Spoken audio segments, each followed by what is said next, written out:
నమస్తే అండి. ప్రస్తుతం రాష్ట్రంలో మెడికల్ కాలేజ్ ఇష్యూ అయితే ప్రధానంగా అందరూ మాట్లాడుకుంటూ ఉన్న పరిస్థితి. జగన్మోహన్ రెడ్డి గారు 17 మెడికల్ కాలేజీలు తీసుకొస్తే చంద్రబాబు నాయుడు ఈరోజు ప్రైవేట్ వ్యక్తుల చేతిలో పెట్టేస్తున్నాడు, రాష్ట్రం మొత్తం కూడా దోచేస్తూ ఉన్నాడు అనే పెద్ద ఎత్తున వైసీపీ నాయకులు ఈరోజు చలో మెడికల్ కాలేజ్ అనే కార్యక్రమాన్ని కూడా పిలుపునిచ్చారు. ఏంటి అసలు ఎలా చూస్తారు ఈ కార్యక్రమాన్ని అంతటినీ కూడా? ఆంధ్ర రాష్ట్ర ప్రజలందరికీ నమస్కారం అండి. ఈరోజు ఏదైతే 17 మెడికల్ కాలేజీల గురించి మాట్లాడుతూ ఉన్నారో, మాట్లాడే అర్హత గత 5 సంవత్సరాలు పరిపాలించినటువంటి దౌర్భాగ్య ప్రభుత్వం వైఎస్ఆర్ కాంగ్రెస్ పార్టీ ప్రభుత్వానికి లేదు. ప్రతిపక్ష హోదా కూడా లేని చిత్తుగా ఓడిపోయినటువంటి వైఎస్ఆర్ కాంగ్రెస్ పార్టీకి లేదు. ఏ ఒక్క నాయకుడికి జగన్మోహన్ రెడ్డితో సహా ఆ కాలేజెస్ గురించి మాట్లాడే స్థాయి కానీ అర్హత కానీ లేదని హెచ్చరిస్తూ ఉన్నాను. ముఖ్యంగా యువత గురించి మాట్లాడే అర్హతే లేదు. యువతని సర్వనాశనం చేసి డ్రగ్స్కి, గంజాయికి, కల్తీ మద్యానికి అలవాటు చేసిన దౌర్భాగ్యుడు జగన్మోహన్ రెడ్డి. ఆయన కల్తీ మద్యాన్ని నమ్మి దానికి బానిసం చేసి ఆ వ్యసనానికి అలవాటు పడేలాగా చేసిన దౌర్భాగ్య నీచ నికృష్టుడు ఉన్నాడంటే జగన్మోహన్ రెడ్డి. కాబట్టి విద్యార్థుల గురించి మాట్లాడే అర్హత, ముఖ్యంగా ఈ కాలేజెస్ గురించి మాట్లాడే అర్హత అసలు లేదు. 17 మెడికల్ కాలేజీ గురించి ఎందుకు మాట్లాడుతూ ఉన్నారు? గత 5 సంవత్సరాలు మీరు ఏం పీకారు, ఏం పీకగలిగారని అడుగుతా ఉన్నాను. సరే, ఇప్పుడంటే పీపీపీ మోడల్లో చేస్తామని ఈ కూటమి ప్రభుత్వం నారా చంద్రబాబు నాయుడు గారు చెప్తున్నారు. అది మీకు నచ్చట్లా. మీరు పీపీపీ మోడల్ కాకుండా మీరు ఏం చేశారు?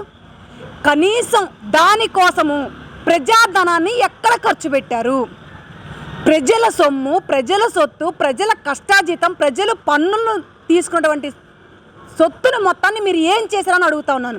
ఏ ఒక్క కాలేజీ పూర్తి చేశారు? ఏ ఒక్క మెడికల్ కాలేజీ పూర్తి చేశారు? కనీసం 17 కాలేజీలో ఒక్క కాలేజీని పూర్తి చేసి చూపించే దమ్ము, ధైర్యం, సత్తా, కలేజ మీలో ఎవరికన్నా ఉందని అడుగుతా ఉన్నాను. చర్చకి కూటమి ప్రభుత్వం సిద్ధంగా ఉంది. మీరేం చేశారో ఈ 5 సంవత్సరాల్లో 17 కళాశాలల్ని తీర్చిదిద్దే బాధ్యత కూటమి ప్రభుత్వం తీసుకుంటుందని మేము సవాల్ విసురుతా ఉన్నాం. ఆ సవాల్ని స్వీకరించడానికి మా కూటమి ప్రభుత్వం సిద్ధంగా ఉంది. మీరు అమ్మ పెట్టదంట, అడుక్కు తినివ్వదంట. మీరేం చేశారు? కనీసం ప్రజాధనాన్న దానికి ఖర్చు పెట్టి కనీసం ఒక కళాశాలన పూర్తి చేశారా? కనీసం పిల్లర్లు కూడా లేపలేని పరిస్థితి, బేస్ మట్టం కూడా కట్టలేని పరిస్థితి. మీరు మాట్లాడుతూ ఉన్నారా? శంకుస్థాపనలు చేసి వదిలేస్తే కొద్దో గొప్ప ఎక్కడ పడితే అక్కడ ఫండ్స్ తీసుకొచ్చి ఒక పిల్లర్లు 4-3 కాలేజీలు పిల్లర్లు లేపేస్తే మీరు కట్టేసినట్టేనా? మీరు రంగులు వేసేసుకొని ఫోటోలు తీసి అబ్బా అయ్యా అమ్మో అయ్యా అని వావ్ అనే రీతిలో మీరందరూ ఎడ్యుటేజ్లోకి వెళ్ళిపోవచ్చుగా. చక్కగా డబ్బులు కూడా వస్తాయి. రింగా రోజు జబర్దస్తులు అంటే అట్లా షోలోకి వెళ్ళొచ్చుగా. బోల్డ్ డబ్బులు, బోల్డ్ ఆదాయం వస్తుంది. ఎందుకు కూటమి ప్రభుత్వం మీద తప్పుడు కూతలు, కారు కూతలు కోసం జగన్మోహన్ రెడ్డి వేసే బిస్కెట్ల కోసం ఎందుకు కక్కుర్తి పడతా ఉన్నారు? మంచి చేసే ప్రభుత్వాన్ని ఎందుకు ఓడవలేకపోతా ఉన్నారు మీరు? ఒక్క కాలేజీ కూడా పూర్తి చేయకపోగా ఈరోజు ప్రైవేట్ సంస్థకి ఇస్తే ఏంటి, దేనికి ఇస్తే ఏంటి?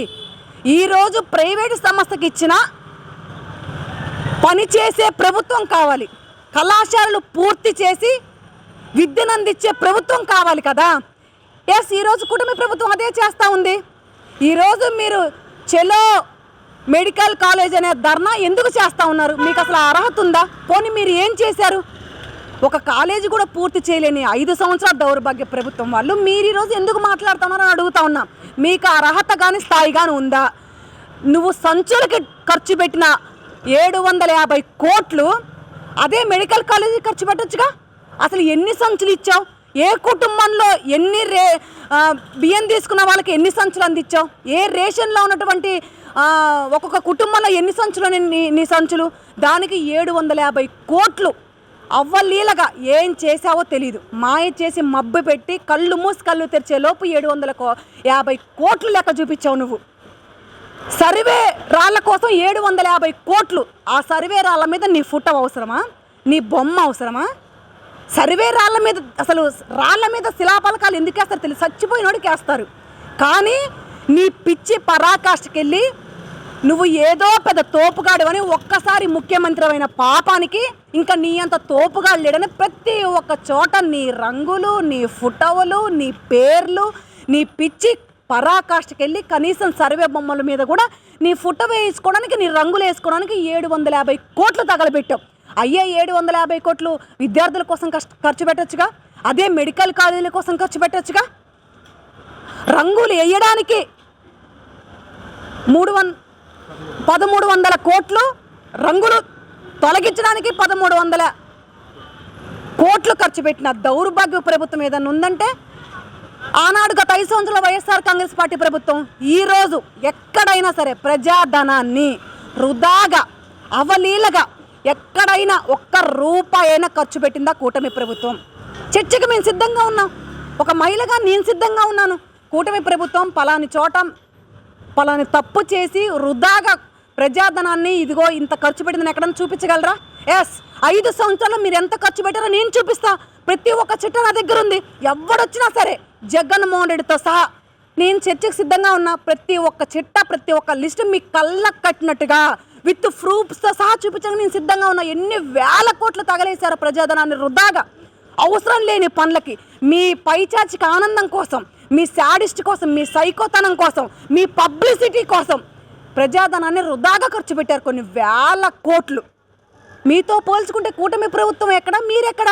ఈరోజు కూటమి ప్రభుత్వం ఒక్క 10 పైసల బిల్ల కూడా వృధాగా ఖర్చు పెట్టకుండా ఈరోజు అభివృద్ధి కోసం పాటుపడతా ఉంది, యువత కోసం పనిచేస్తూ ఉంది, కళాశాలలు రూపమాపన కోసం పనిచేస్తూ ఉంది, విదేశీ విద్య కోసం పనిచేస్తూ ఉంది. ముఖ్యంగా ఆంధ్ర రాష్ట్రాన్ని మీరు ఏదైతే సర్వనాశనం చేసి అదాల పాతాలకు తొక్కేసి అన్నగా పెట్టిపోయి భారతదేశంలో అసలు మ్యాప్లోనే లేని రీతిలో ఎలాగైతే చేశారో ఈరోజు అదే మ్యాప్లో రికార్డు ఫస్ట్ స్థాయిలో ఉండడానికి ఈరోజు కూటమి ప్రభుత్వం నారా చంద్రబాబు నాయుడు గారు పనిచేస్తూ ఉన్నారు. నారా లోకేష్ గారు మంచి మంచి కంపెనీలు తీసుకొచ్చి ఈరోజు నెంబర్ 1 స్థానంలో ఉంచుతూ ఉన్నారు. అది కదా పనితీరంటే, అది కదా పరిపాలించే తీరంటే, అది కదా పనిచేసే విధానం అంటే, అది కదా ముఖ్యమంత్రికి ఉండాల్సిన క్వాలిటీస్ అంటే. మీరు ఏమీ లేదు, చదువు సంధ్య లేనోళ్ళు మినిస్టర్లు, వాళ్ళు రానోళ్ళు ఎమ్మెల్యేలు, ఏబిసిడీలు రానోళ్ళు మినిస్టర్లు, కనీసం వాళ్ళు ఎన్ని ఉంటాయో ఏబిసిడీలు ఎన్ని ఉంటాయో కూడా తెలియని దౌర్భాగ్యుడు గత 5 సంవత్సరాల్లో సీఎం తత్త అనేవాడు మా కర్మగల 5 సంవత్సరాలు పరిపాలించాడు. అదంతా ఈరోజు తొలగిపోయి మంచి ప్రభుత్వాన్ని ఎంచుకున్నారు ప్రజలు. ఈరోజు మంచి ప్రభుత్వం అందిస్తూ ఉంది. కాబట్టి మీరు ఎక్కడ ధర్నాలు చేయడానికి కానీ, రాస్తారోకులు చేయడానికి కానీ, ముఖ్యంగా ఆ వైద్య కళాశాలల గురించి మాట్లాడే స్థాయి ఎవరికీ లేదని హెచ్చరిస్తూ ఉన్నాను.